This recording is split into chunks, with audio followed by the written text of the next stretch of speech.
Orang Tempinai. Nah, ini Biba punya steering rack steering rack. Dia punya tuh dia mau ganti.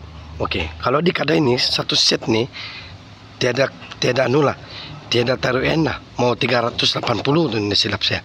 380 atau 390. Ini yang ada power steering, ada ikut pom, ada ikut bracket, ada ikut tong, hose, puli. Oke, skru ada. Oke. Semua hose ada, bus ada, baru 450. 450. Original lagi. Original koyo lagi. Hose lagi. Tidak leaking lagi.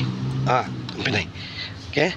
Jadi siapa berminat, kalau kamu punya Biba 660, 850 ataupun yalah yang tidak power steering, mau kasih jadi power steering, boleh kontak saya. Oke, mau order bukan terus ada. 450 ada bracket semua. Oke, ada ini lagi semua. Oke teman-teman, siapa yang berminat boleh PM sama saya. Oke.